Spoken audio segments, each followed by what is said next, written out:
Hello, Bicelands podcast viewers, and thank you for tuning in. This is not one of our regularly scheduled shows. You're checking out Pop-Up Pipe Bombs, and I'm one of your analysts, Chio Frost, and my man on the other side of the screen is the Better Bernard, the Saint Bernard, Mikey. Hey, what's up, everyone? What's up? Hey, anyone out there got Vince McMahon's golden egg? It's $100 million worth. So if you got it, you better turn it in on Monday Night Raw tonight. It might have to check out Big Bird. I see our buddy, our compadre. He's in the green room right now. I'm waiting for him to give me the thumbs up so I can pull him on screen. Wait, he's there. He's shrugging. Thumbs up. Ladies and gentlemen, as I worded him in my pre-show presentation before this on my personal Facebook Live, I called him the bearded angel, which I did before several other times. And he's gonna get a t-shirt made up like that, I think. I don't know. But here he is, that bearded stud muffin angel, sexy beast. Nina, better watch out because all the soccer mom's gonna go after him. Dennis Reaper.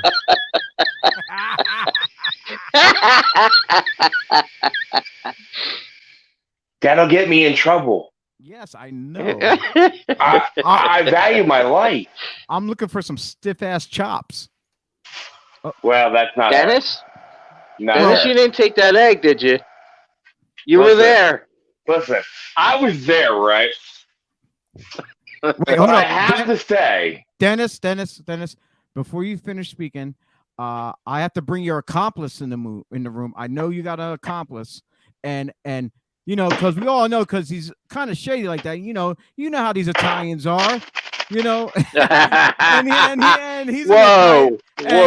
And he's an Italian stud muffin himself. There. So yeah. So ladies and gentlemen, it's that Image guy, Joey Image. Good evening, folks. How the hell are you? What's up, brother? How is everybody? You guys are thick as thieves, ain't you? Yes, sir. No. We would never do a thing like that.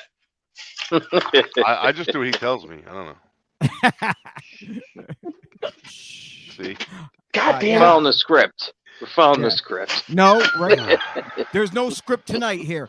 Pop-Up Pipe Bombs. It's unscripted, uncensored. This is us just having a ball. I'm not making no top of the show announcements here because why? This is us laid back, having fun. This is unplanned. We just hit each other up in the chat room, and one of us mentioned, "Hey, you want to do a pop-up review of Survivor Series? Sure, why not before Raw?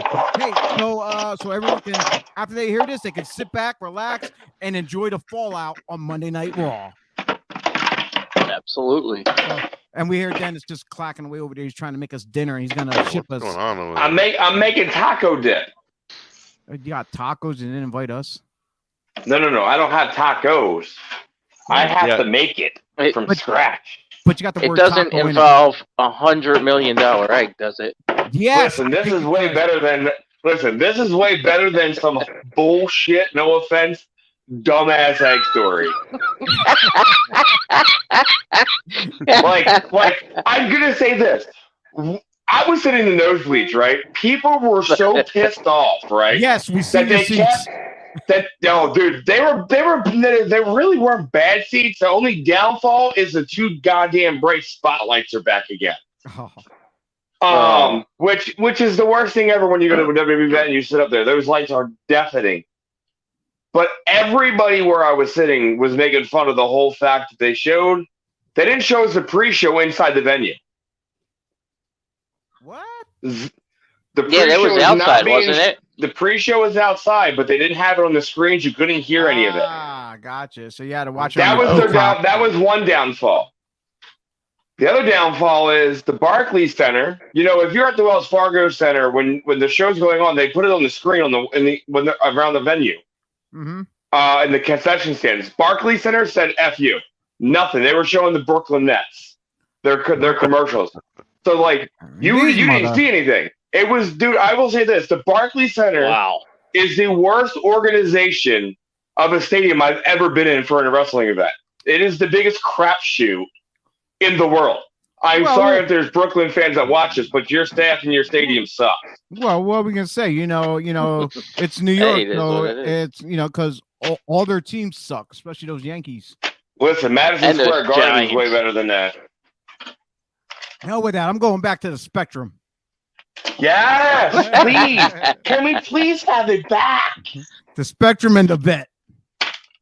Dude, the Vet. Yeah. If I could have any stadium back in this world, that would be the stadium. It would be the Vet because that is the holy grail of, like, the Vet, the old Yankee Stadium, Boston Stadium, Cubs Stadium. Like, those are holy grails of baseball and Shea football Stadium. stuff. Yeah, they Huh? are. Shea Stadium. Come on. Listen, I don't know names, but yeah. So listen, those fans were. They were all amped up for the first, like, I want to say Nakamura and Damian Priest. Those fans were happy with that. Well, I wasn't happy for one that they were on the pre-show. So you know what? Let's get into this. Let's start discussing. That was the pre-show.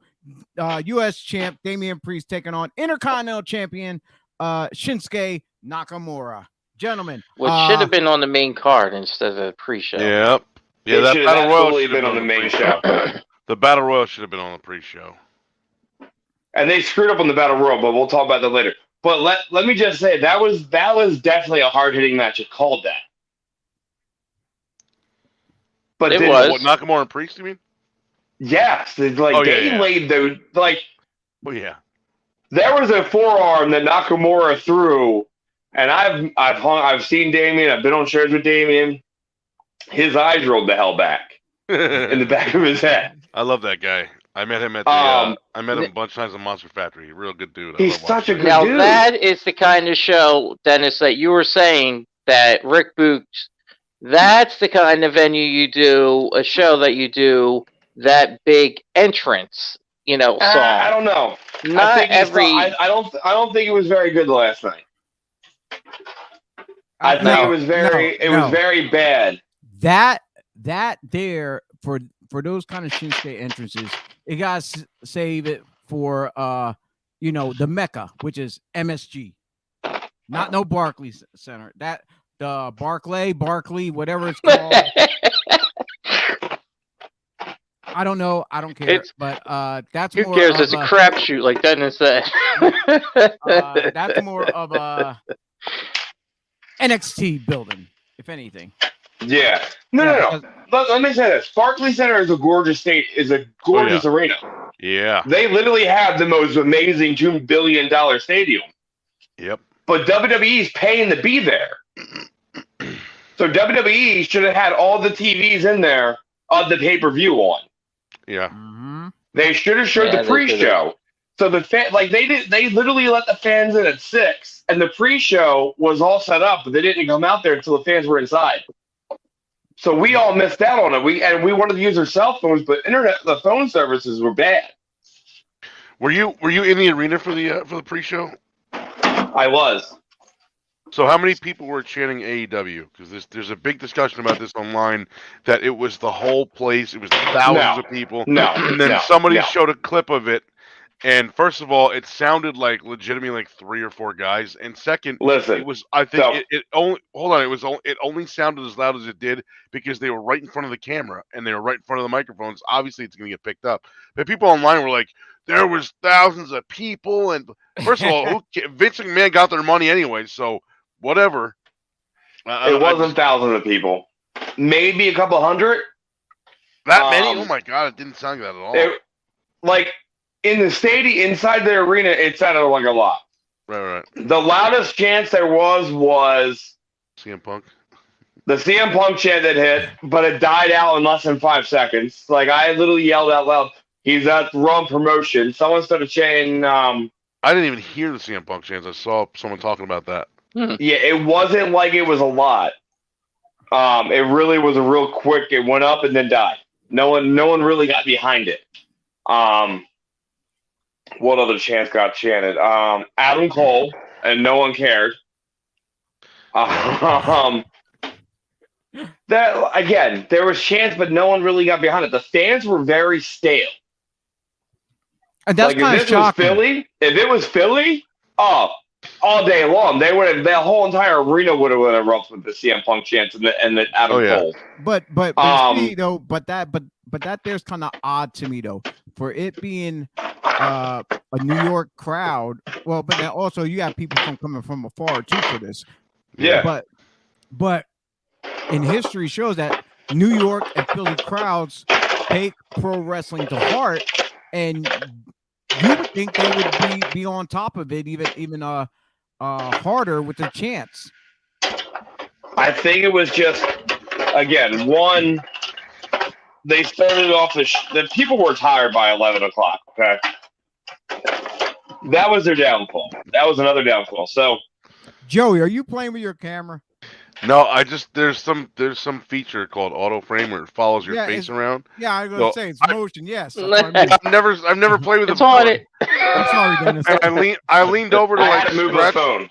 I leaned over to like scratch my arm or something, and I saw the camera move. I'm like, what the hell was that? I've never played with this before. It's so weird. So the Damian Priest, everybody was excited for that match, but no one cared about any. Like they died down.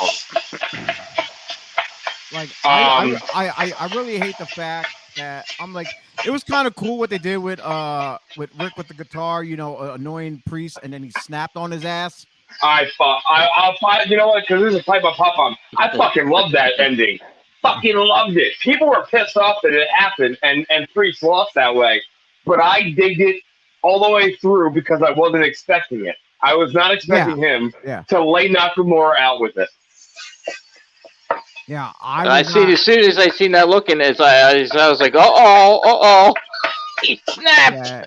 Yeah, it kind of, him being the hometown guy, you would think they would let Priest have it, but they threw us that curveball.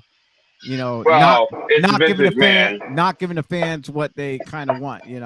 But and the place booed. The place erupted and booed. But here's the other thing. When you guys hear a lot of the cheers and stuff, they were piped in. I can tell from a million miles away because Chio, me and you were both sound guys. Yeah. Joey, you're a sound guy. If you were sitting in there, you could tell the difference all day long. Well, here's a question I gotta have though. Wow. Even though you were there live, Dennis, Joey and Mike, when you were watching that at home, did it sound like there was a delay in the audio? Because every time they either hit, swing, said something, whether it was a chop, it was like a second or two delay in everything. Even on it did seem a little off. Yeah, I didn't hear any delays in the audio, but I think that I think that I had delays in video because I would see someone mention something on Twitter and then it would happen like a minute and a half later. And I'm like, wait a minute, that guy talked about that before. Well, so yeah, there's that delay there. I'm talking about as far as when you're actually watching it. Like I'm watching the refs count. Like I'm hearing the guy kicks out, and then you hear the 3 count. Like, oh, well, it's like I didn't hear any audio delays. Like audio and video out of sync. And chopping too. You see the chop, and then a second later, like a second or two later, you hear the smack of it. Yeah. Like, oh shit. Yeah, so, I think what happened is they had the sound set up for the microphones underneath the ring instead of the microphones on the post. All right, we are already about 15 minutes in, and we only touched on one match so far. Oh, so let's keep it rolling because people don't want to miss Monday Night Raw. But like I said, I gave us that extra 15 minutes extra time right before Raw. So if we can get off the air so people can tune in to Raw, that'd be great. Next match, wasn't it Becky Lynch taking on Charlotte Flair? Yeah, was that the opening match? Yeah, they kicked off the pay-per-view with the most anticipated match of the year. And without a doubt, fucking delivered. Yes, it did. I was gonna say that was got to be one of the best matches of the night, right there. Yo, I don't care if Pat's hearing this. That was fucking match of the night. This is just our pop-up show. We can say anything we want, unscripted, uncensored, whatever. Fuck it. Charlotte and Becky rocked the fucking house. Yeah. And hell yeah, they did. Match of the night. Oh hell yeah, they did. Yeah. And Becky again. Yeah. No, go ahead, Mikey. I was gonna say Becky again. Oh my god, I love it. The friggin' sneaky, friggin' grab the rope whilst in the pin, and the ref doesn't catch it. He catches Charlotte, but he doesn't catch Becky. I fucking There's also dude, I something no loved it. I'll say this: there's also something no one caught either because the camera didn't show it. Well, It's after the match. Cause, oh, really? Because the thing I was popping on is when they were in the figure 4 lock and they were just like pounding the shit out of each other, and then she like literally like grabbed her here, like literally when she tried to roll over for it, and she was still holding on to Charlotte. Yeah, still holding it.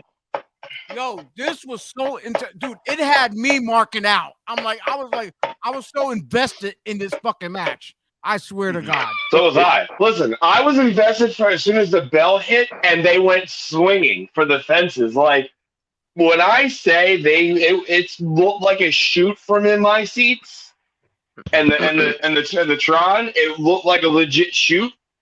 I think some of the shots were legit. To play it off. But I wouldn't be surprised. Damn. Yeah, I wouldn't be surprised either. I mean, it looked real good. That may have been my match of the night. Yo, I think feel the intensity from that rivalry too. Like I'm giving it an A, period. No one else has topped it. They had to follow that. Fuck you, Dave Mercer, because you'll probably give it a fucking C. Yo, fucking wanker. Or whatever however you pronounce that dumb that wanker's name and shit. He only gives AEW like high ratings, but doesn't give good ratings and grades to WWE. Like, look, WWE hasn't provided great shit that much, but when they do, they deliver all the time. Now, did any of you notice Andrade's presence there? No. No. Actually, no. None of you noticed. No. None of you. You didn't notice Andrade's presence. Dennis, did you notice Andrade's presence? Where was his presence? I'm not even saying because I knew he was in the building because the security told me he was there. I wasn't talking about his physical presence. Oh, on her gear, you mean? No, on her moves. She did the moves. All right. She did the moonsault where she landed, and then she did the second backflip. Remember? Oh yeah. That was Andrade move. Another one. She went for the high boot kick and came around with the back elbow. They kept saying, "Oh, he hit her with the back of her head or her back or shoulder." No, it was the back elbow. What he does, he throws that kick and spins around. That was two of Andrade's moves. So she's been training with her man, and as much I'm like, is that what you call it? Charlotte was already a bad bitch as it is, but now training in his luchador style ways and stuff like that, training with him, yo, that's just put her bar is even set higher. I was gonna say a whole nother level. All right, but we all agree. Well, pretty much all of us say that was the match of that night. But 100%, I think that match was absolutely. I think I really actually would want to go back and watch that match one more time. It was that. It was that good. Exactly. Like, I have to rewatch Orton, Riddle, and the Usos because I got hungry. Okay, I got hungry. I know the feeling how to. And had to go get food. All right. Next up, we had who was up next? What was it? Riddle and the Usos up next? It was the men's Survivor Series. Yeah, it was the men's. Right, it was the men's right after. Yeah. Who called it? Was it Dennis? Dennis, you called it about Kevin Owens being eliminated first, where he just walked out. No, that was actually our man Joey Image. That was me, but I didn't expect it that way. I thought they were gonna beat him. I didn't expect him to just leave. Okay, but I said Hardy was going to be the first one eliminated. Well, I pretty much said the first one was going to be eliminated would be Corbin, which he technically was when he got pinned. He didn't walk, not like Kevin Owens. Right. So we're both kind of right, but Joey, you win because he got eliminated first. Does it count if he eliminated himself? He didn't really get eliminated. Still count? I'll count it. I'll count it because he just. Thank you, Reap Man. Yeah. I love that. I love the Reaper Man. Look! I gotta have your back because you had my back yesterday. So hey, listen. and then on top of that, the other two picks of mine got eliminated. Because I mentioned for the SmackDown team, I said it's gonna be King Woods because hey, he's King Woods. But then when he got eliminated, but I also said, well, if it's gonna be Raw, it's gonna be Austin Theory. And he Yeah, that's where I was wrong because I thought it was going to be Austin Theory. Both of my picks fucked me over. I swear to God. I'm glad I didn't have money on this. To be honest with you, I thought Austin Theory was going to win it when it came down to him and Seth and Hardy. I'm thinking that's actually, and then Rollins gets eliminated, or not Rollins. Theory. Theory got eliminated. I was like, oh shit. And I'm sitting there begging myself, please don't give it to Hardy. Please don't give it to Hardy. I honestly won't lie. I wanted to see Hardy win. No, my gut instinct, I knew. I was like, no, they're not going to give it to Hardy. It's going to look like it, but Rollins is going over. I even put it out on Twitter. I was like, Rollins is still going over.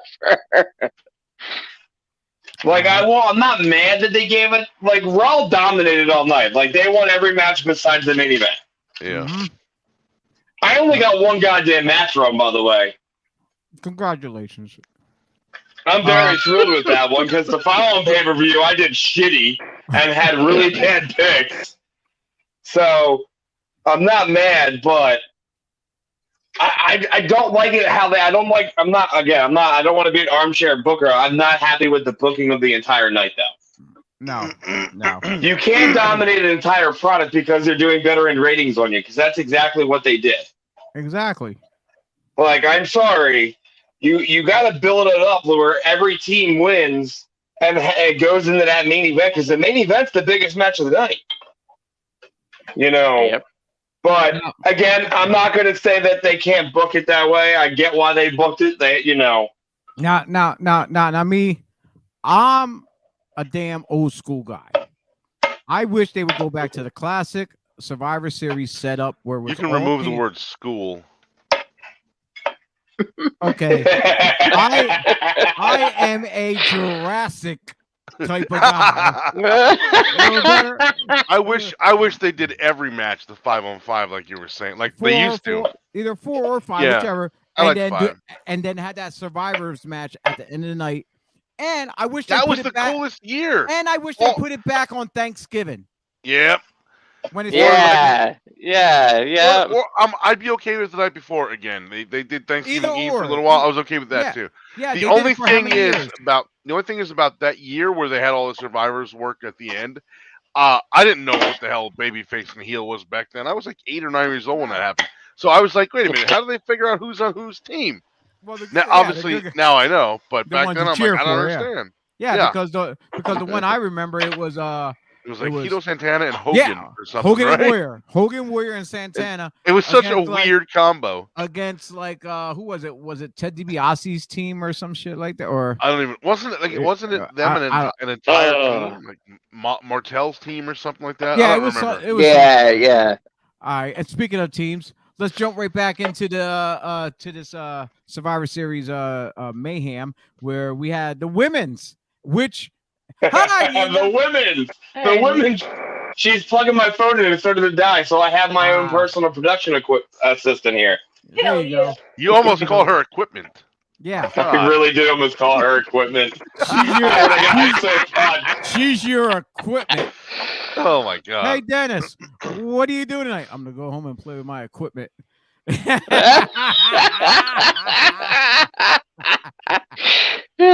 guys got me in trouble. Thanks, Joe. I thought you loved me, bro. Chop. They said chop me. Oh, I'm not gonna chop so. No balls. No, you can't chop me. You still gotta cook. I'm not gonna chop. She don't want to do it. All right. Really want me to try it? All right, but if you leave the that was a thud. That was a thud. You still gotta leave cook. if you leave the chain there, it hurts the opponent. So yeah, come on, man. No, that was a thud. That was a good one. Yeah. I'm gonna give it an 8. Sounded good from here. All right, gentlemen, we went all in. We went all in yesterday. Except, did I even aim for the right spot? I think Joey didn't agree with us though on this one. Well, which one are you talking about? The women's Survivor match where we had Rhea Ripley saying they were gonna bloody win, even though she wasn't the No. final We one. all went on that. No, he agreed on that one. No, I thought he said SmackDown. Didn't you disagree on it? I don't remember. Oh yes. I said you're right. I said I want Raw to win, but I think SmackDown is going to. Yeah. Okay, that is right. Yeah. So screw you. Yeah. Wait. So did Rhea Ripley just spoil it for us? Yep, she really did. We're gonna bloody win. Oh, Hey, I was gonna say, and we won. she bloody spoiled it. now I'm not gonna watch that match. Thanks, kid. Thanks, hot chick from wherever. Look, I won't lie. I literally told Nina that Rhea Ripley looked amazing yesterday in her outfit. She did. And Dennis, I think it was either you or Mikey called it saying who were going to be the final two. It was Bianca and Sasha. Okay, there you go. Yeah, I called it because the storyline between them is not over. Oh, Right. definitely not over. No. Definitely. I was kind of disappointed that with Shayna and Ripley getting eliminated when they did. I really wanted them to like be there at the end. But Yeah, it is what it is. it was But- a lot earlier than they should have. Yeah. Yes. I think. It doesn't surprise me. But No. you know, overall, I'm gonna have to give the women's match probably like a 3, maybe.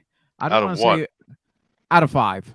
Okay, I think out of 10. I'm like, come on. man. No. Yeah, I was gonna say. Out of even 400. that. Look, I will give it a 5.5. It wasn't that bad. It wasn't. I just feel like they got rushed a little bit. Unfortunately, so they had to change a little bit. and that because- happens a lot yeah. with the women though. Because the reason I say that is because when Natalya, Shayna, and Tori were all outside the ring, Natalya looked up and saw something change, and she literally gets back down and tells them something differently. And you could tell they kind of looked around like, "Oh shit, what?" Yeah, like what And the shit hell's changed. So I expected, but though I forgot to say this. What they didn't show after the Becky and Charlotte match, okay? So they showed Becky on TV and everything, doing a whole glance. Charlotte held her title up like this and did a bow to the announcers. Oh, was that the one what you said after the match? Oh. She bowed down. She literally did a whole bow to the fans. They to actually the did announcers. show And that. Did they? That was on the yeah, I saw that part where I don't remember. it didn't look like she was selling. She actually got up, grabbed her belt. She and- did. She got up. She didn't sell shit. No, she didn't. And that's the funny part I was laughing about. Like, oh shit. You know what? You know what I thought was interesting about that match, and I said this online before, earlier today, or no, sorry, last night during the match. Becky, when they were showing the promos, Becky Lynch said, "This is not got nothing to do with brand supremacy. This is just me and her killing each other." Yet Becky Lynch wore all red, and she's on Raw, and Charlotte didn't wear any blue at all, and she's on SmackDown. It was just funny. It didn't mean anything or have any It would have effect or been. anything. I just thought it was funny that she said that. and No, still but wore yeah, it. that is would've an been- interesting point, though. It would have been funny if she wore Blue. AEW's What, colors. black and gold. Oh, or whatever it is. God. But then at the same time, White. people will go and Yeah. say, oh, she's wearing the NXT, but when NXT just changed their damn colors to all that fucking tie-dye shit. Every color. No, Yeah. no, And they no. also there exactly. was a chant for Seth Rollins. They weren't calling him Seth Rollins. They were calling him Becky's husband. That made That's me why. laugh That's why he so took to much. Twitter and said that. Yes, they started chanting Becky's husband, and I mean the people got behind it. What did But he say they on weren't Twitter like, about it? What did he I- tweet about it? oh, I He- didn't see his tweet. He said that Becky's husband was the sole survivor. Now that's funny. Yep. This is great. So gentlemen, I forget which one was next. It was either the tag team match or it was the battle royal. Was it the battle royal that was next, or was that before? Wasn't Battle Royal next to last or before last or something? I think so. No, It was I before think last. No, it should have been Battle Royal and then Women's. Okay, well, So it was the great. Battle Royal, and then it was the women's elimination match, and then it was the main event. okay. So That's why a lot of people were. That's why so many people were upset. They were like, "Oh, the women's match ruined the pay-per-view," because it's like, no, that's not. I don't think it ruined the pay-per-view. I physically and professionally feel like their time got changed. All right. So anyway, speaking of the battle royal, I thought it was useless. It was just to get almost over. Yeah, it should have been on the pre-show.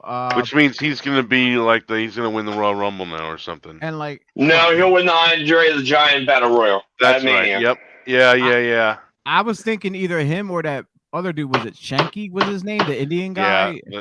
Yeah. I thought they were gonna take each other out, like over the top together, and everyone just grabs them both and throws them over. But yeah, but when it came down to him and Ricochet. Yeah, Rick O'Shea.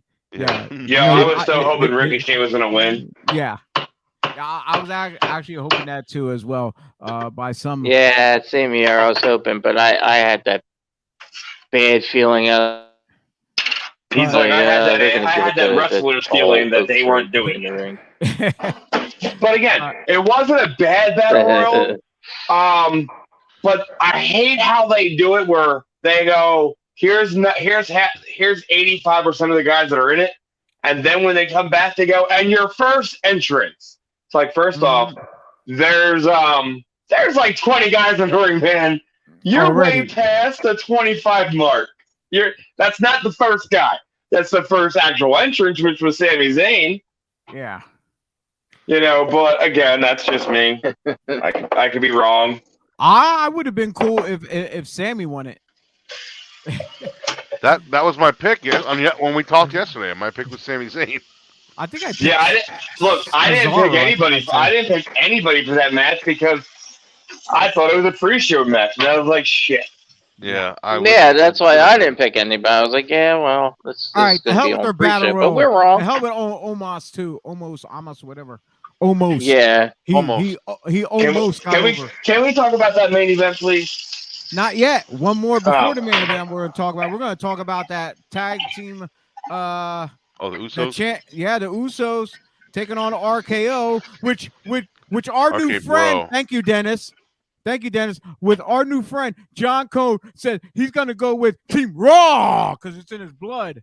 Yeah, and then we all took Team Raw. Yeah, we had to. It was chosen by default. So it was chosen by default. If people don't know what we're talking about when we mention about Rhea and John Cone, you can either go back and watch the full version of Breakfast and Body Slams that we did yesterday morning, or you can go and check out the little short clips that I cut and edited and threw online.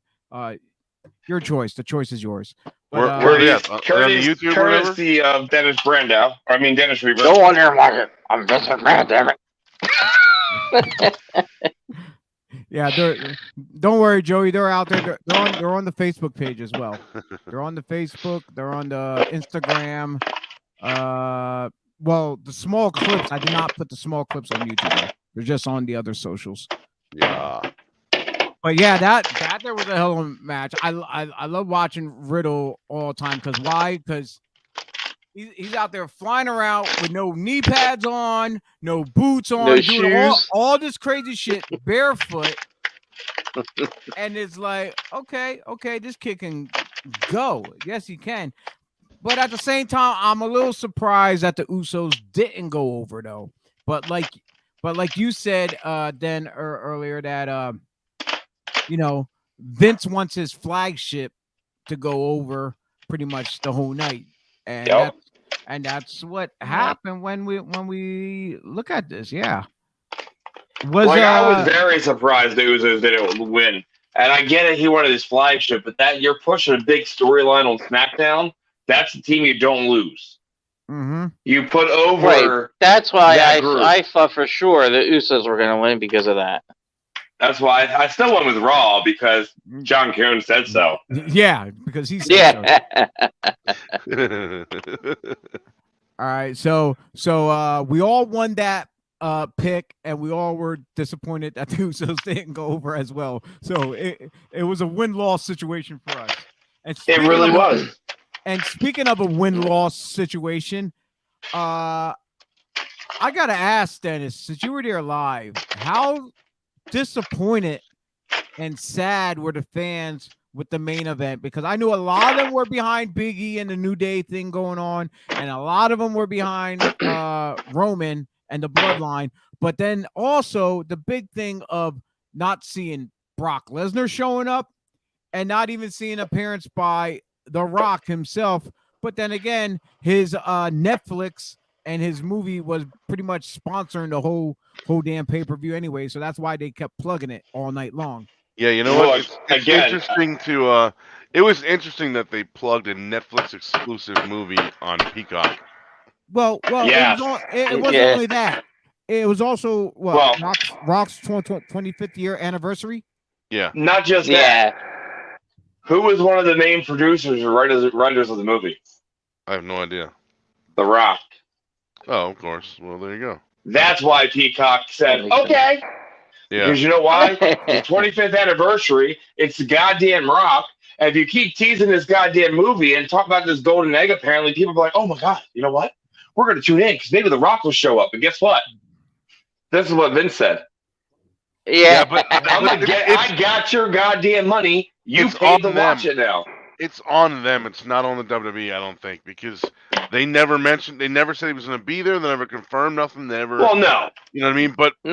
But fans just assumed and got it in their head, and then when he didn't show up, they got pissed off. Dude, I had a buddy ask me if I saw that movie. I was like, no, but I've seen about a gazillion trailers a million times watching WWE Survivor Series last night. but this people were very upset. People were very upset.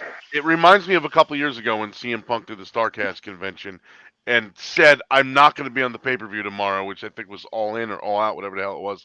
And people were like, oh, he's going to be there. He's just working us. And he wasn't there. And people got pissed off. And I'm like, look, he said he wasn't going to be there. The company never said he was going to be there. He said he wasn't, and you all assumed anyway, and then you get pissed off about it. It's like that whole Bryan Danielson saying the fans are fickle thing years ago. Man, is that the truth? Holy crap. Oh, dude, it's beyond the truth. Oh, hell yeah. Fans are so I don't want to piss off fans, but at the same time, I don't care. It's fun. It is fun. It's very fun. They feel like they deserve all this. Like, right. I appreciate, as a wrestler, thank you for coming to the show. But at the same time, we don't owe you shit. Right. As a wrestler. Like, we do what we get told to do, and WWE doesn't owe you anything, in this world. So, yeah, right. Would it have been nice to see The Rock show up? Absolutely. Oh, yeah. Was it the right time for him to show up? No. No. Not in my professional opinion. No. I don't think he should have showed up. Isn't he making a movie at the moment? Yeah. I thought people knew that. Listen, I'm gonna get close to the camera. Smart marks. Yeah, they're not. I don't consider them actually smart, but they think they are. They think they are. I think they were smart. Here's to there are some called Marks, and then there's some called Jeff, Bob, Steve, and the guy living in his basement. They got all the come on, man. Mom, I'm talking to the guys. I don't want no pizza rolls. Yeah. I'm trying to be cool here. You're ruining it. All right, gentlemen, it's that I will say this. That was the biggest match that had the most sound pipes put in for Roman, though. But that place erupted when he won. They were not happy at all that he won. Which I loved that he won. Yeah. I was very happy. Like, I'm watching the match. He is one of the best in the business right now, dude. Oh, what? Listen, when he stepped away and when he was doing all the treatment and stuff, and people heard he was taking acting classes, and they started to bash him for it. Well, guess what? The acting classes goddamn work. First off, if you're a professional wrestling, you should take acting classes. You should take a public speaking class. But it's not only that got him over though. A lot of it has to do with Paul Heyman. Putting him with Paul Heyman is one of the key factors that he's one of the best talkers in the business. Yes, absolutely. And well, it's not just him talking. I know Heyman is back there giving him direction of, okay, I need you to talk like this a certain way. I need you to pause at this moment. Look at the camera at this moment. Do this. Use this kind of look on your face, a particular look, whatever. Heyman is a genius for reaching and getting those specific personalities and traits that needs to come out of you to react to the camera for the fans. So, and that there is kudos whoever made that decision, which I think it was Heyman just said, hey, put me with him. I think it was 100% Heyman because he knew Brock isn't coming back full time. And he wants to help someone like he did with Roman. And that's who you did, or he wanted to do again what he did with Brock. And to be honest, this is going to help Roman Reigns so much more than any writer or person in that locker room. Yeah. Okay. I got a question for you. I know WWE management, they keep Heyman on even though he's a mad genius, short leash. Yeah, they keep him on a short leash. Do you think after Vince McMahon is gone and the company's taken over by his idiot daughter and doofus son-in-law? I knew you were going to say that. Do you think they're going to put Heyman in a key spot as talent relations? Depends on who's running the company. If Stephanie's running the company, no. If Triple H is running the company, that's a goddamn absolutely. Now, because Triple H ain't stupid. Do we feel Triple H is going to run the company though with his health condition recently? He had a lot of health issues recently. Yeah, but I think so. He's already back. He's good though. He's back now. He's fine. All right. Like I knew he. All right, so like this is. I can confirm who was in the venue last night. We got 3 minutes, gentlemen, till Raw starts. 2 minutes. Stephanie was there. Shane was there. Triple H was there. And then where's that? A couple of the family members were there. What are you talking about? Pretty much all the McMahons, but Linda were all there. When? Where? There? Where? In Brooklyn. Brooklyn. Okay. Talking about. And that came from the security because after we went off the air, where the security was talking to me, going, "Hey, so this, if you really want, since I didn't really know that you were doing a podcast, I would have told you who was all here." Because he literally worked for WWE. He goes, "Here's who's already here," and he literally gave me a rundown. Like 80% of the locker room was already there. I was like, he literally was like 80% of them are here. And I'm like, how do you know? They have a cell phone. Literally, he showed me all the names. Literally, because they check them in. You know so what, guys? People know they're there. We're less than 2 minutes from Raw. I want to apologize to everyone in the chat room for first and foremost, DB Richards, Flex Wheeler. I'm sorry I did not get to any of your comments up on the board because we were so in a heated conversation just reviewing this, and if I would have glanced over and see the comment section, I would have threw them up on there. I apologize. Please don't hate us. Please forgive us. But like I said, Flex Wheeler, December 2nd, he'll be on Thursday Night Slam. Don't forget about this Sunday. We'll be back here for Breakfast and Body Slams, and we're about a minute away from Monday Night Raw, so all you people can sit back, relax, because we're actually going to end this thing, because like I said, this is impromptu. This is pop-up pipe bombs. Happens anytime, anywhere, with anyone, and you get to see us for lushes right here, right now. So you get the bearded angel. Yes, the bearded angel. Can we change it from bearded? Can we get it changed from bearded angel to bearded raven? Okay, we'll do that. Yeah, all right. All right, for the bearded raven, the Italian stud muffin, the better Bernard, and I'm the grumpy old vet. Yes, you are. This is pop-up pipe bombs, and don't forget to check out BodySlamsPodcast.com for all our shows.